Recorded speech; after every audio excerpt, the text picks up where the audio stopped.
안녕하세요. 오늘 대망의 33회 시험의 첫 개강 날짜입니다. 제가 여러분들 보니까 전부 다 올해 처음 시작하는 거잖아요. 그렇죠? 재수생들이 아니니까. 그리고 저는 이제 참고로 코로나 2방 다 맞았고 우리 학원 선생님들은 PCR 검사를 매주 하니까 저는 아무 이상이 없으니까 이걸 벗고 수업해도 되죠?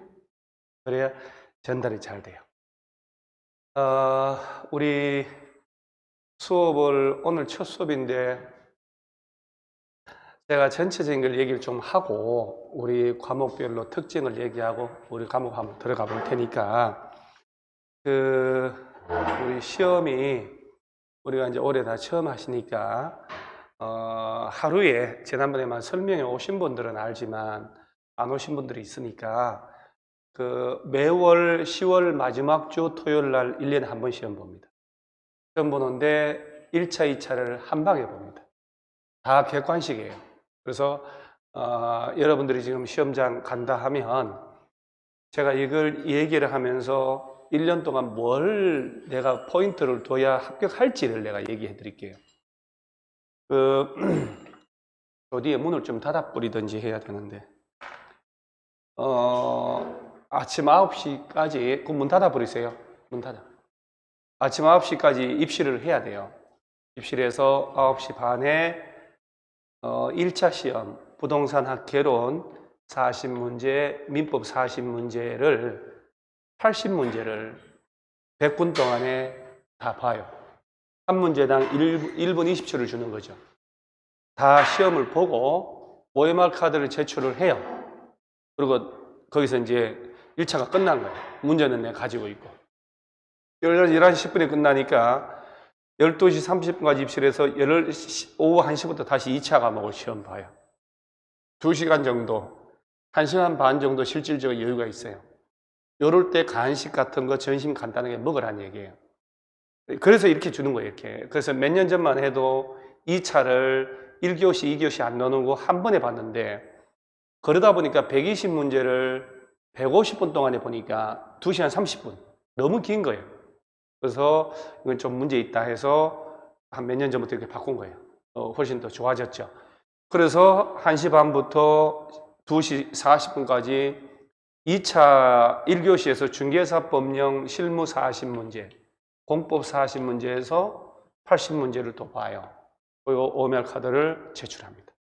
그리고 또 쉬었다가 3시 30분까지 물론 이때 입시를 합니다만 이때부터 2차 마지막 과목 시험을 봐요. 공시세법 합쳐서 40문제 한 과목이에요. 그리고 이걸 50분 동안 보는 거예요. 그 끝나면 4시 20분쯤 돼요. 그리고 집에 오는 거예요. 오면 5시 30분 정도 되면 최종 가답안이 나옵니다. 왜 가답안이냐면 답안이 나와요. 그리고 시험 본 날부터 2주 동안에 문제가 잘못됐다라고 이의신청할 수 있는 기회를 주는 거예요. 그래서 시험 보고 한 달 뒤에 최종 합격자 발표를 합니다. 그러면 실질적으로 시험 본 날 오후 5시 반에서 6시 사이 되면 가답안하고 내가 표시한 거고 비교하는 순간 됐는지 안 됐는지를 알 수가 있어요. 그럼 이 얘기를 왜 하냐면 자, 이게 지금 아침 9시에서 4시까지를 조금씩 쉬었다가 달리는데 얼마나 체력적으로 힘들겠냐니. 그 다음에 시간 안배도 그렇고 과목별로도 그렇고 그래서 여러분들이 중개사 시험 공부를 시작했으면 반드시 명심할 게 있어요. 학원에서 1년에 8번을 모의고사를 봐요. 이 모의고사는 돈 몇 푼 안 해요. 몇천 원 안 해요. 반드시 보라는 거예요. 모의고사는 실제 시험에 딱 맞춰가지고 똑같이 하는 거예요. OMR 카드 작성하고 쉬었다가 문제 풀고 그러면 내가 아침 먹고 한번 가서 모의고사 한번 보는 날도 있고 다음 달에는 아침 안 먹고 한번 가보고 내가 어떤 경우에 문제를 풀 때 전부를 풀고 마킹도 해보고 하나 풀고 하나 마킹 해보고 5문제 풀고 마킹 해보고 다양하게 나를 해봐야 돼요. 한 네다섯 번만 모의고사를 봐보면 실제 시험장 갔을 때 몸이 익어요. 아침에 이렇게 푸는 게 있다고. 근데 그걸 무시하고 모의고사를 쌩 무시하고 있다가 시험장 턱 가면 OMR 카드도 마킹 실수 엄청나게 하거든요. 그럼 뭐 마킹 실수하다 보면 당황을 해가지고 제 실력 절대 발휘를 못해요. 그러니까 모의고사는 반드시 보라는 거 내가 꼭 얘기하고 싶어요. 그거 뭐 8번 해봐봐야 돈 얼마 들지도 않습니다.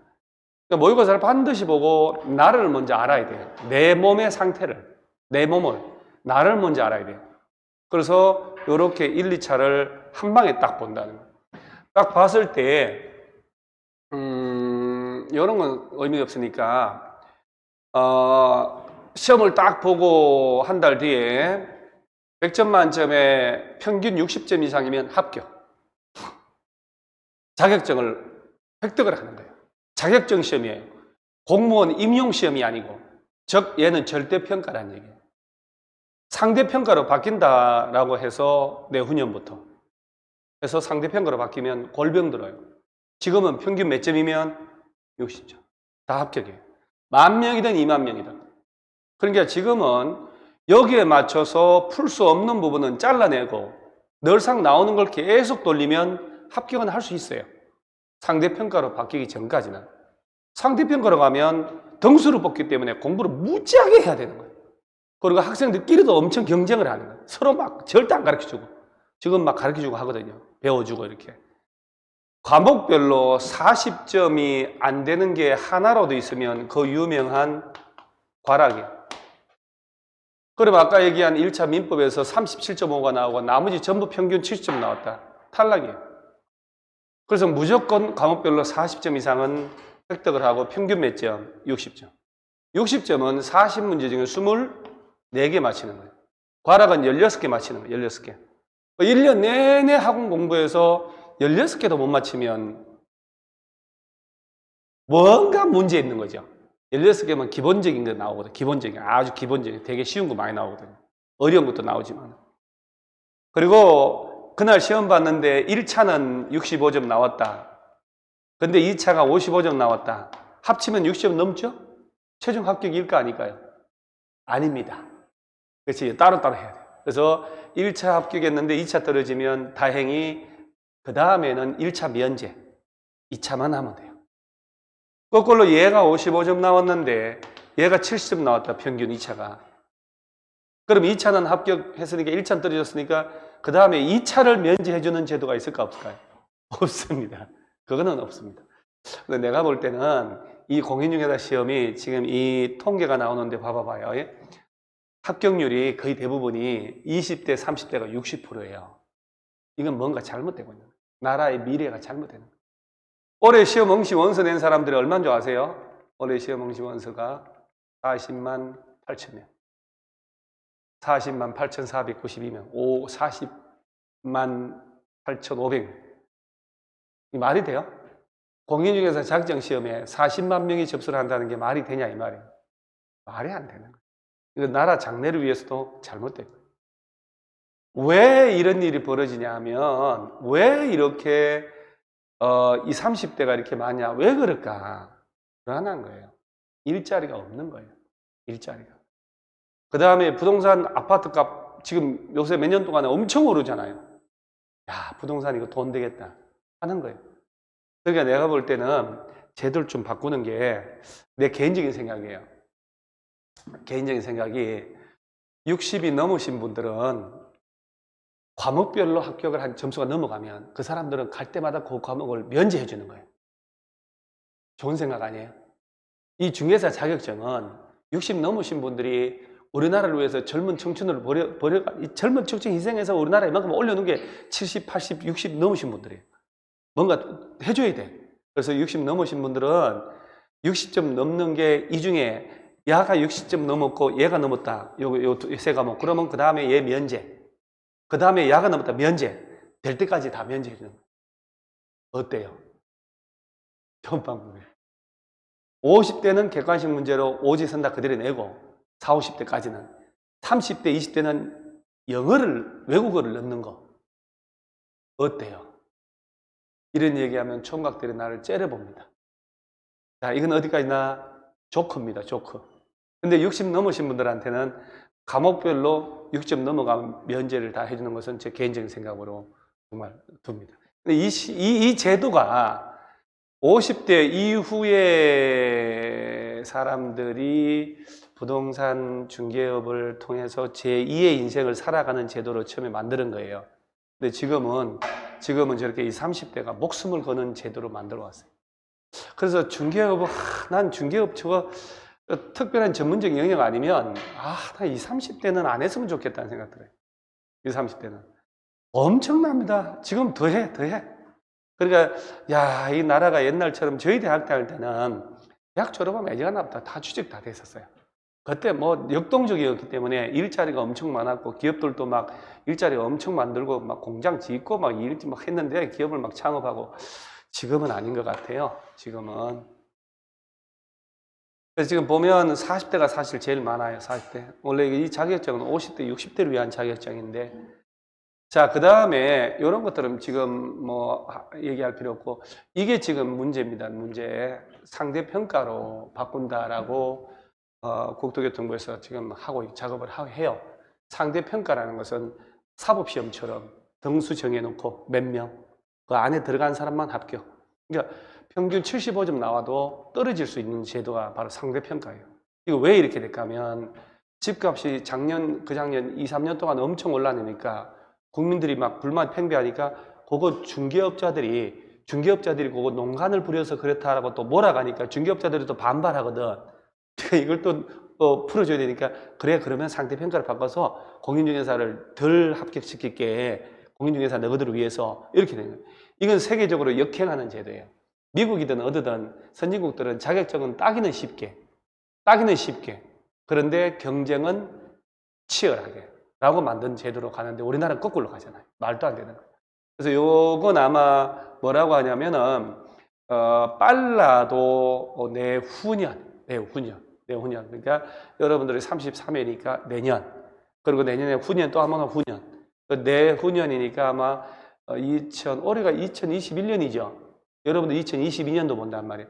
2023년, 24년이나 25년도부터 한번 시작할 건데 여러분들은 곧 딱 사이에 끼었단 말이에요. 운이 좋은 거죠, 사실은. 3, 4년 뒤에 시작했으면 상대평가에 걸렸을 거예요. 지금은 상대평가 아닐 때 딱 걸려가지고 다행이다 하는 거예요. 난이도 조절해서 합격자 줄이려고 하는 거예요. 서비스 질이 하락할 수 있다. 말도 안 되죠. 40만 명. 내년에는 아마 수능 보는 사람들의 올해가 수능이 51만 명 안팎인데 그걸 넘을 것이다 라고 예상합니다. 그러니까 엄청난 경쟁률이라는 거. 이 중에 절반을 응시를 안 했다 손치더라도 20만 명 중에 15,000명을 합격시킨다 그러면 엄청납니다. 사실 경쟁률이. 그래서 그 안에 끼어 들어가니까 열심히 해야 된다는 거. 요거는 이제 이번 시험에 나온 공법인데 여러분들은 지금 시험을 안 봤기 때문에 잘 모르실 텐데 부동산 공법이 전 과목 중에 제일 어려워요. 제일 어렵고 양이 제일 많습니다. 책이 진짜 두껍거든요. 이게 이제 당락의 키를 잡고 있는 과목인데 뭐 여러분들은 시험을 안 봤기 때문에 우리가 이번에도 우리 시험에 어떤 게 나온다라고 하는 게 딱 예상대로 나왔는데 자 문제를 내가 참고를 한번 보여줄게요. 1번 문제 지문을 보세요. 서술식으로 나와요. 단답식으로 나오는 게 아니고 길게 나와요. 2번 길게 두 줄 석 줄 이렇게 단순 암기가 아니고 본질을 꿰뚫지 않으면 못 풀어요. 길게 나옵니다. 이렇게 엄청 길게 나와요. 이런 식의 문제들이 대다수입니다. 대충. 그리고 가끔 전부 다 지금 이렇게 서술식이에요. 그래서 문장의 이해력이 떨어진다든가 공부를 막 단순 암기를 해서 뭐 노래 뭐 어떤 사람도 뭐 대가리 따서 외우고 이러는데 택도 없습니다. 택도 없어요. 그리고 가끔 이제 섞어서 이것도 엄청 길죠, 문제가. 가끔 섞어서 이렇게 나오다가 한 7, 8문제 중에 이런 거 하나 나옵니다. 이거는 구색용으로 되게 짧은 거 이렇게. 대부분의 문제는 이런 식의 문제. 서술식으로 옳은 걸 골라라, 틀린 걸 골라라 이렇게 나와요. 그러니까 뭐 공부를 할 때 처음에 귀를 잘 들으셔야 돼요. 여기 맞게 하셔야 돼요. 여기가 50번, 51번, 52번, 52번까지가 우리가 법이 다릅니다. 우리 부동산 공법은 법이 6개로 되어 있어요.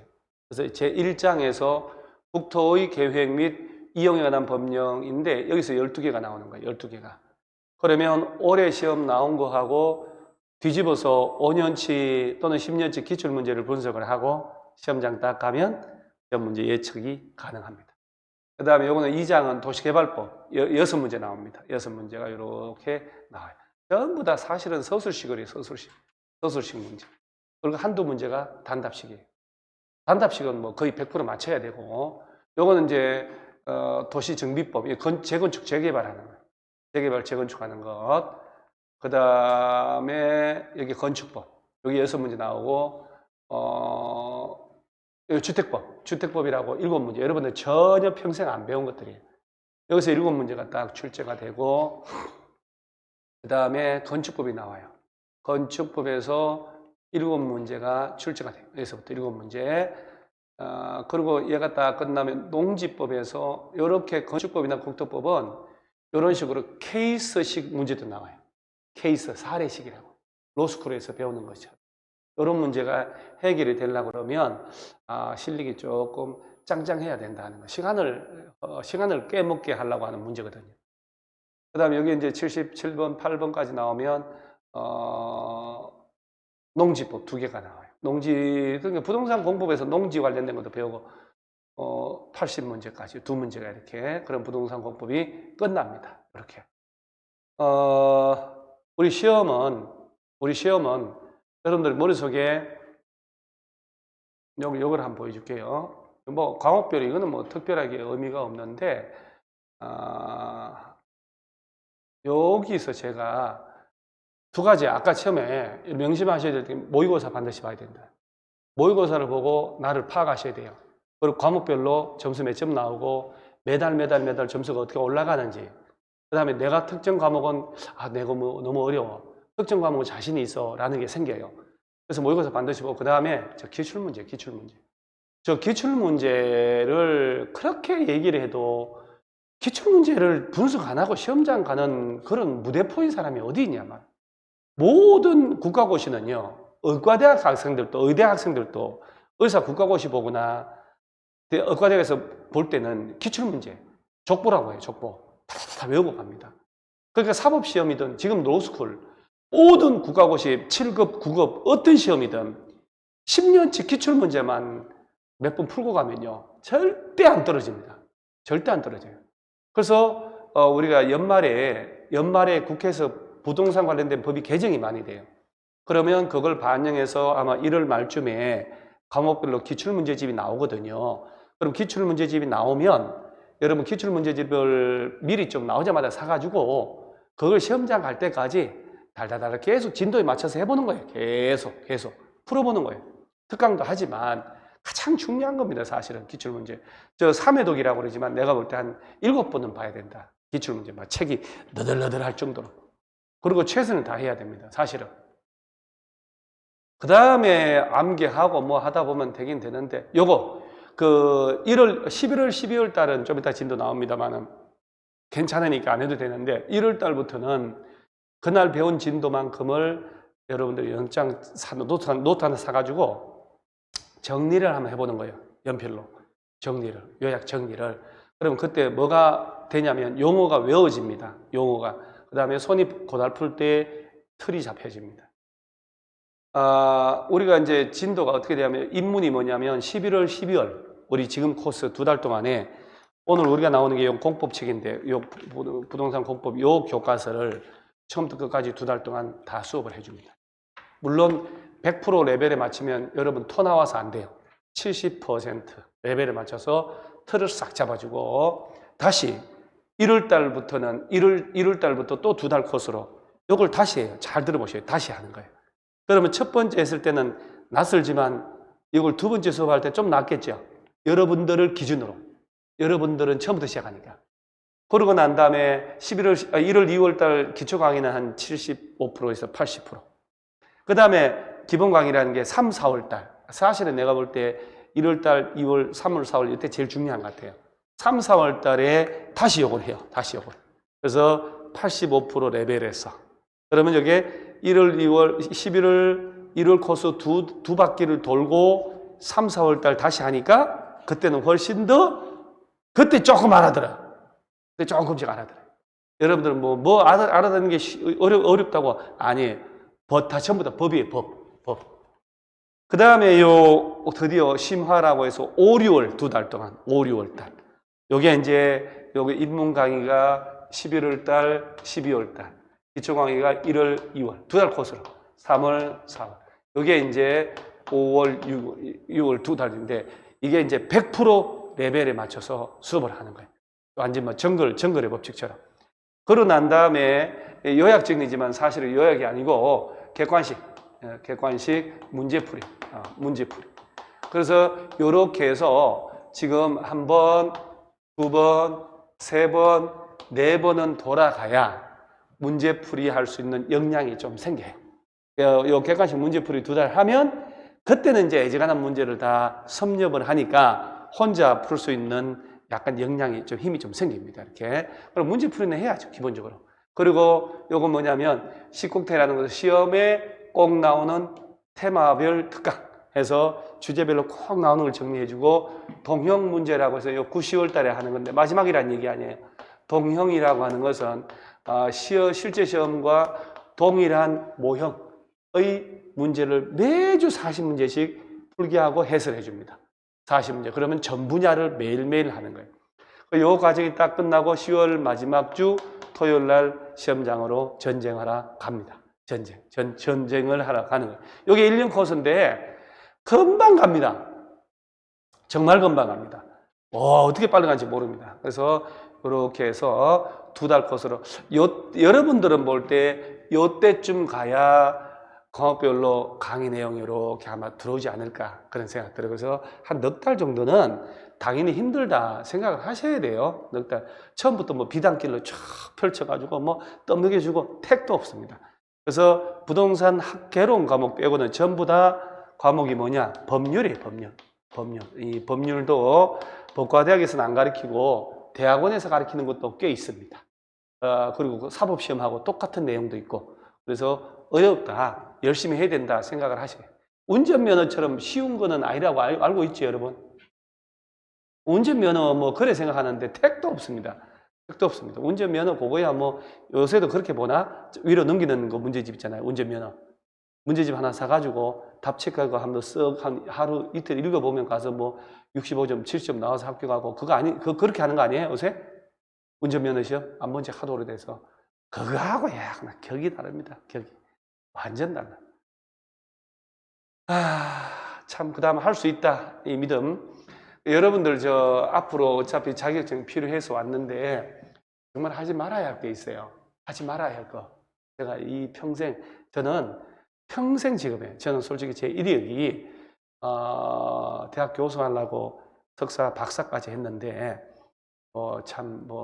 외국에서 박사한 사람들도 많고 그래서 박사 과정을 졸업할 무렵에 대학 시간 강사하다가 아는 선배가 고시 학원에 민법 선생이 술 먹고 뭐 빵꾸 나가지고 잘랐으니까 네가 대신 한번 해봐라. 저는 석사를 민법을 하고 박사를 행정법 공법 쪽으로 했거든요.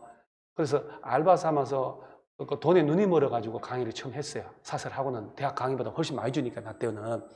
그래서 거기서 강의 처음 했는데 그 학원에서 공법 선생도 빵꾸 나가지고 너 2과목 다 해라. 그 당시만 해도 정상으로 법을 석박사하고 학원가에 강의한 사람 아무도 없었어요. 거의 다 야매였어요. 야매. 후루꾸라 하죠. 자기 전공 아닌 사람들. 그리고 학원에서 알바하다가 강의한 놈들, 벨놈들 다 있었어요. 지금 많이 좋아졌어요. 그러니까 공법, 민법을 처음으로 하다가 하다가 오늘날까지 온 거예요, 내가. 98년도부터 시작해가지고. 평생 직업인 거죠, 사실은 이 직업이. 그리고 처음에는 이제 민법과 같이 하다가 공법으로 해서 20몇 년을 강의하는 건데 평생 직업이에요. 근데 제가 이 평생 직업을 하면서 느낀 게 있어요. 공부를 시작한 사람 중에 하면서 날마다 학원에 와서 힘들어 죽겠다, 왜 이렇게 힘드냐, 못 알아듣겠다 이런 얘기하는 사람들 떨어져요. 힘든 건 당연한 거지. 당연한 거 아니에요, 힘든 거? 그러니까 긍정적인 생각을 하고 말하는 사람들이 잘 돼요. 그까지가 내가 해볼만 하다. 그 다음에 이런 걸 배우려고 왔지, 당연히. 모르니까 배우러 왔지. 그 다음에 처음엔 점수 안 나오죠, 당연히. 점수 나오겠지, 앞으로. 나는 합격할 거야. 합격할 수 있다고. 그러면 공부도 덜 힘들고, 덜 힘들고, 자격증 따고 나가서도 잘해요. 근데 우리 여러분 주변에 보면 삐딱한 사람이 있다니까요. 꼭 삐딱하게 시비 걸고 막 그런 사람 있고 말 한마디도 짜증나게 하고 이런 사람들 돈 못 벌어요. 너무 얘기 잘 들어주고 그 다음에 긍정적 얘기하고 우리 합격할 수 있다고 그리고 자신감 가지고 그렇게 하시면 진짜 합격합니다. 뭐 이거 뭐 대단한 시험 아니고 몇 점이면 합격하니까요. 60점, 60점. 절반에다가 4개만 더 맞추면 돼요. 절반에다가 4개. 그까짓 것. 아, 별거 아니다. 진짜 중요한 것 같아요. 걱정을 한다고 걱정이 없어지면 걱정이 없겠네. 진짜인 것 같아요. 그래서 여러분 전부 오늘 이후로는 나는 합격한다 생각만 하시면 됩니다. 순간순간 좌절하고 힘들고 고통스러울 때가 있어요. 고통스럽지는 않을 텐데 왜 공부하는 게 왜 고통스럽지? 공부가 왜 고통스러워요? 머릿속에 집어넣는데 고통이 뭔지 아세요? 고통이? 그 시멘트를 벽돌을 치고 25층까지 계단을 올라가는 게 이게 고통이에요. 식당에 가가지고 그 두꺼운 소뚜껑 삼겹살 집에 취직해가지고 그 무거운 소뚜껑 설거지하고 청소하고 이게 힘든 거지. 시원한 에어컨 돌아가고 난방 돌아가는데 앉아서 공부하는 게 뭐가 힘들어요? 안 그래요? 맞죠?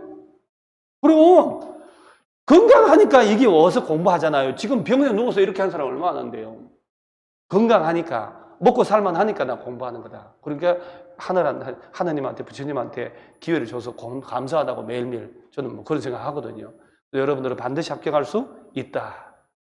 합격할 수 있죠? 아, 그럼요, 당연히. 그래서 이렇게 간다. 그래서 여기까지는 제가 대충 안내를 한 거고, 자, 이제 우리 과목 한번 들어가 볼게요, 제가. 과목을 한번 들어가 보는데,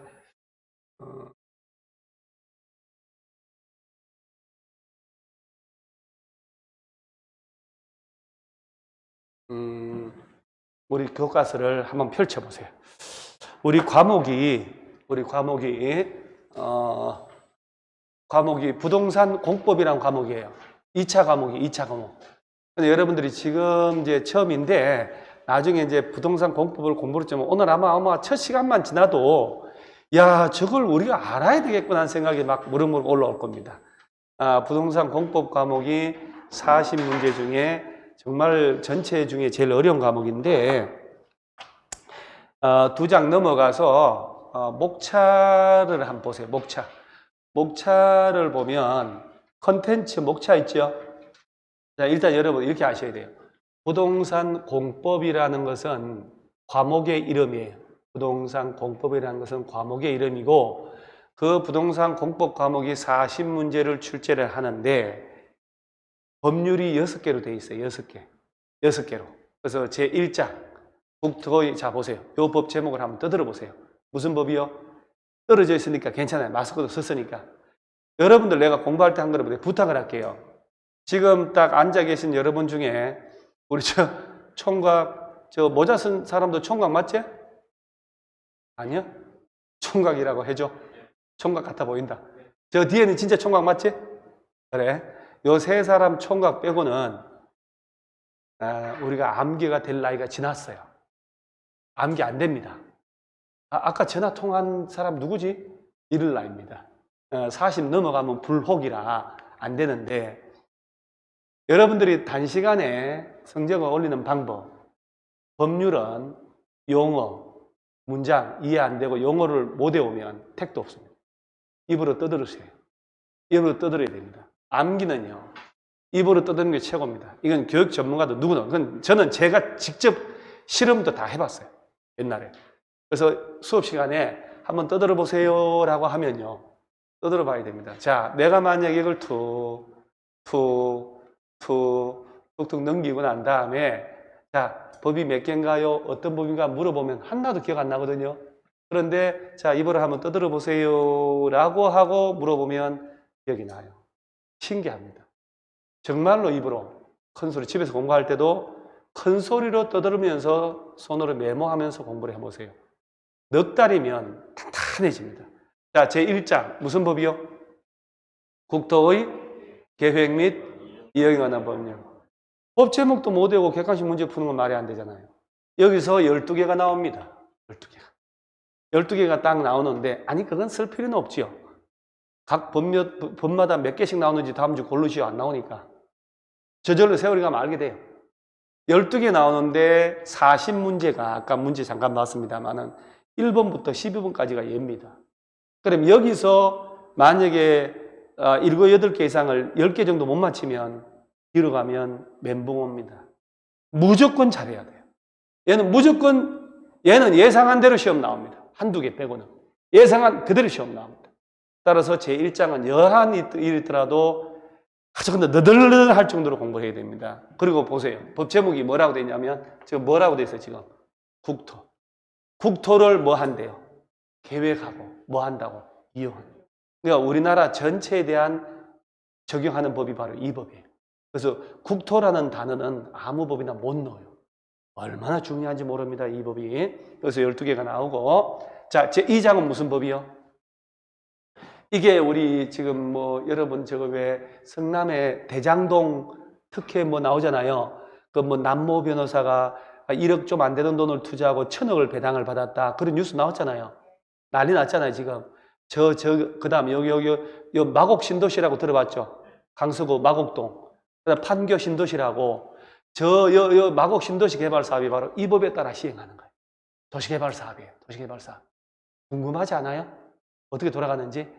여러분들은 뉴스 안만 봐도 그 뭐 원희용이 일타 강사해가지고 대장동 그 특혜 개발 사업을 파헤친다. 안만 봐도 여러분 이해를 못해요.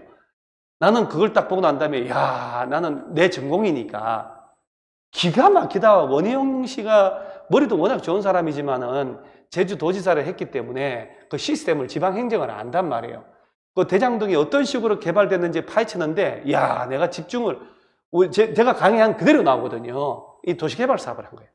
그래서 그 땅은 수용을 해가지고 공공수용을 해서 땅값은 평당 400만 원 주고 강제로 수용하고, 그리고 조성해서 아파트 지역 분양할 때 민간 아파트로 분양을 해버리고, 이거 원래 분양가 상한제 적용받아야 되는데 피해버리고, 그 다음에 그 용도 지역이 용적률이 80%, 100%밖에 안 된 땅을 준주고 500%, 5배.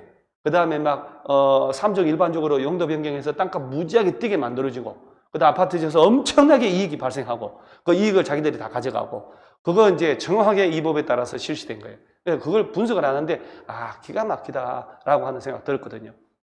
그래서 이 개발 사업, 여기서 6문제 딱 나오거든. 6문제 중에 이건 절차법이에요. 절차법.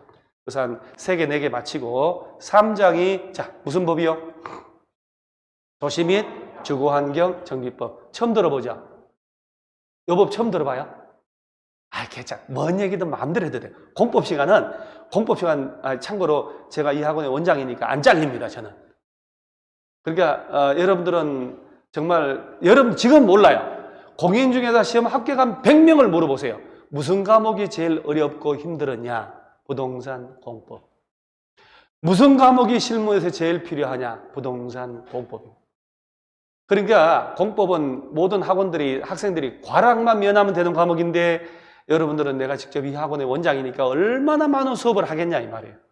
그래서 공법에서는, 우리 학원에서는 65점 나오면 짜증나는 그런 학생들이 많아요. 공법 70점 이상 막 나와야 되니까. 그래서 앞으로 여러분들 공법 때문에 덕을 많이 볼 텐데, 이게 그 유명한, 이걸 못 봤다고? 말이 안 되지. 이게 그 유명한 재개발, 재건축하는 법입니다. 7단지 뭐 재건축이라고 들어봤죠, 여러분? 아파트 오래된 거 철거하고 다시 지으면 재건축. 오래된 빌라 단독주택 철거하고 다시 지으면 재개발. 재개발, 재건축이라는 걸 여기서 배우는 거예요. 그게 이제 정비사업이라고 하거든. 여기서 6문제가 출제합니다. 아, 이 법은 참 무지하게 어렵다, 내가 볼 때. 그래서 반타작만 하면 된다. 자, 요거 건축법. 7문제 나옵니다. 대한민국의 모든 건축물은 지어지면 건축물 대장이 만들어지고, 대장을 만들어야 등기부가 개설이 돼요. 그 모든 건축물의 건축허가 절차부터 대장 만드는까지 해서 여기서 다 배웁니다. 건축 관련된 걸. 아주 큰 도움 됩니다. 7문제 중에 5문제 콜. 그 다음에 주택법이라고, 혹시 여러분 저 서울시 전부 투기과열지구인 거 아셔요? 투기과열지구. 투기과열지구란 말은 들어봤는데 투기과열지구는 뭘 하는 제도인지는 혹시 알아요? 투기가 과열되니까 뭐 그래 해서 그래 하려고 그래 했겠지 뭐 이러면 안 되겠지요. 투기과열지구가 묶이면, 투기과열지구 지정되면 아파트 당첨된 분양권을 못 파는 거예요. 당첨된 분양권을. 그러면 내가 서울 시내에서 당첨됐다. 그러면 내가 당첨되면, 우리나라는 선분양 후 시공이거든. 그럼 오늘 내가 5억짜리 당첨되면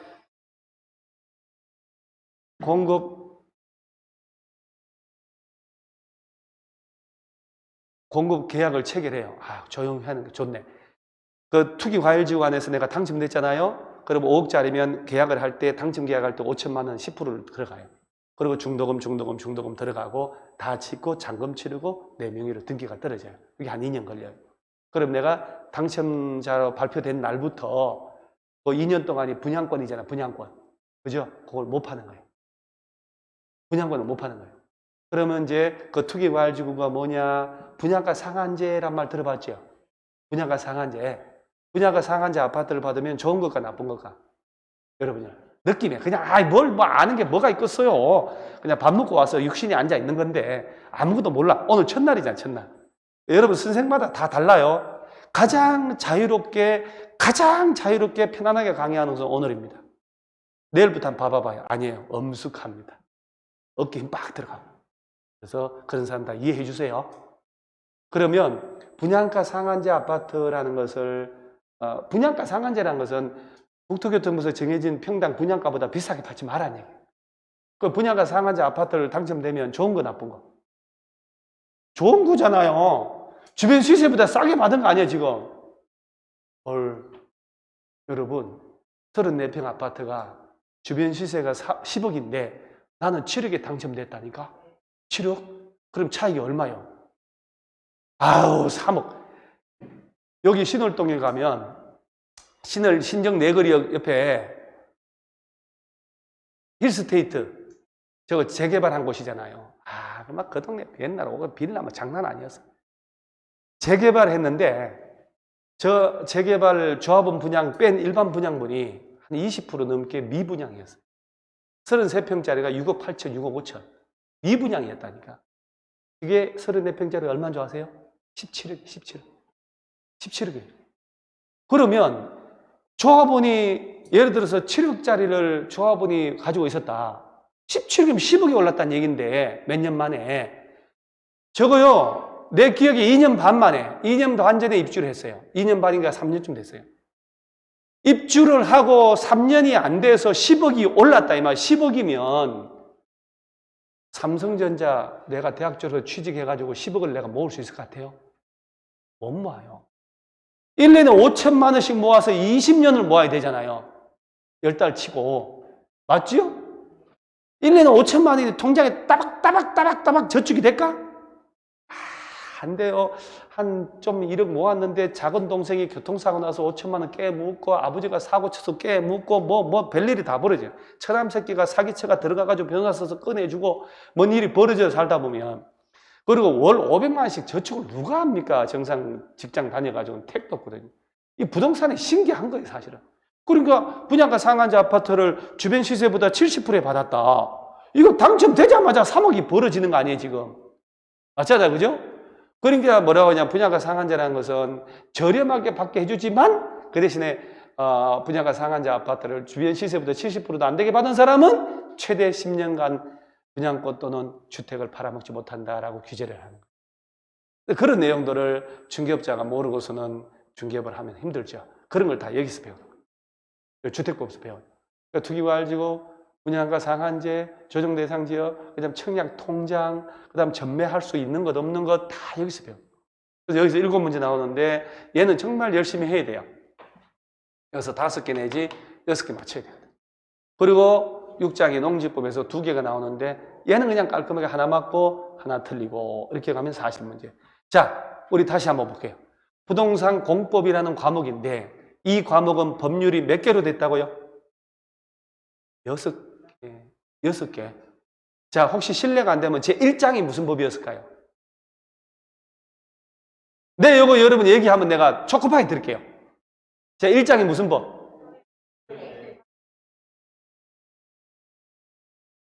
2장은? 3장은? 봐봐요. 이게 현실이에요. 법 제목도 안 외워주는 여러분들을 중개사 시험 합격을 시켜야 되잖아요.